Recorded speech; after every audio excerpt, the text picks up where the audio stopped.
La guerre McDo-Burger King continue et une marque essaye pour la première fois de s'incruster dans les emojis Apple. On est lundi, t'es dans le Quad 9 et je te fais un récap des actus de com et de marketing.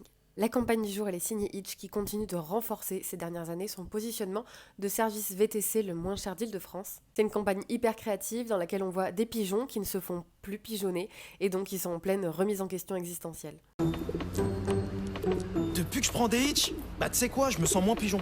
Mais non! Bah si, vu que je fais grave des économies. Donc t'es plus comme nous! Bah techniquement je suis un pigeon, j'ai des ailes, un bec, je recoule, là tu mets du pain, j'y vais, c'est pas le problème. Juste je suis plus un pigeon. Waouh, c'est chaud frère, hein! Hitch, le VTC le moins cher, même les pigeons ont compris. Quand Burger King emménage dans une nouvelle ville, ils font en sorte de s'assurer qu'il y a déjà un McDonald's sur place pour le tacler au passage. L'opération baptisée McDonald's vient transformer le M de McDo pour commencer le célèbre slogan de Burger King.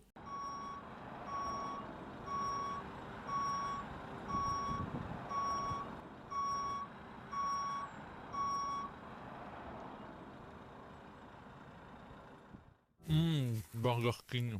Et en tout cas, la marque ne cache pas son ambition de s'installer vraiment juste en face de ses concurrents pour un impact immédiat. Le festival où tu cannes, c'est la nouvelle campagne choc pour dénoncer l'utilisation de la cigarette au cinéma.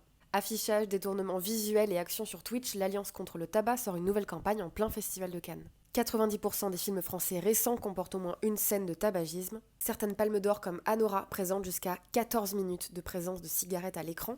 Et à la suite de séries comme Stranger Things et Euphoria, 2/3 des 15-24 ans estiment que ça donne une image flatteur de la cigarette dans les œuvres audiovisuelles et 1 sur 2 affirme que cela leur a déjà donné envie de fumer. Ce serait la première fois qu'une marque réussit à faire entrer son personnage dans le catalogue des emojis.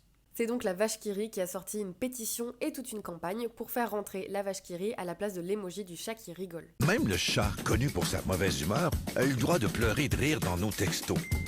Quand pourtant tout le monde s'entend pour dire que c'est la vache qui rit. En voilà une bonne raison de lever ses sabots et de meugler pour se faire entendre. Il est temps que cette icône fasse son entrée dans nos téléphones. Signez notre pétition pour que la référence du rire obtienne l'emoji qu'elle mérite. Vous contribuerez ainsi à répandre la joie avec cette icône tout en soutenant la communauté. Pour chaque signature, on s'engage à aider Banque Alimentaire Canada à fournir un repas à ceux qui en ont vraiment besoin. Et enfin, on termine avec Ton Chien, qui est peut-être le futur ambassadeur bien-être d'ASICS. La marque a en effet choisi de ne pas prendre d'athlètes de haut niveau ou d'influenceurs lifestyle pour faire la promotion du mouvement, mais bel et bien nos boules de poil.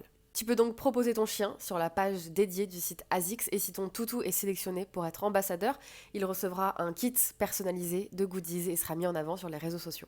N'hésite pas à nous dire en commentaire si tu aurais plus tendance à utiliser un emoji vache qui rit plutôt que le chat qui rigole.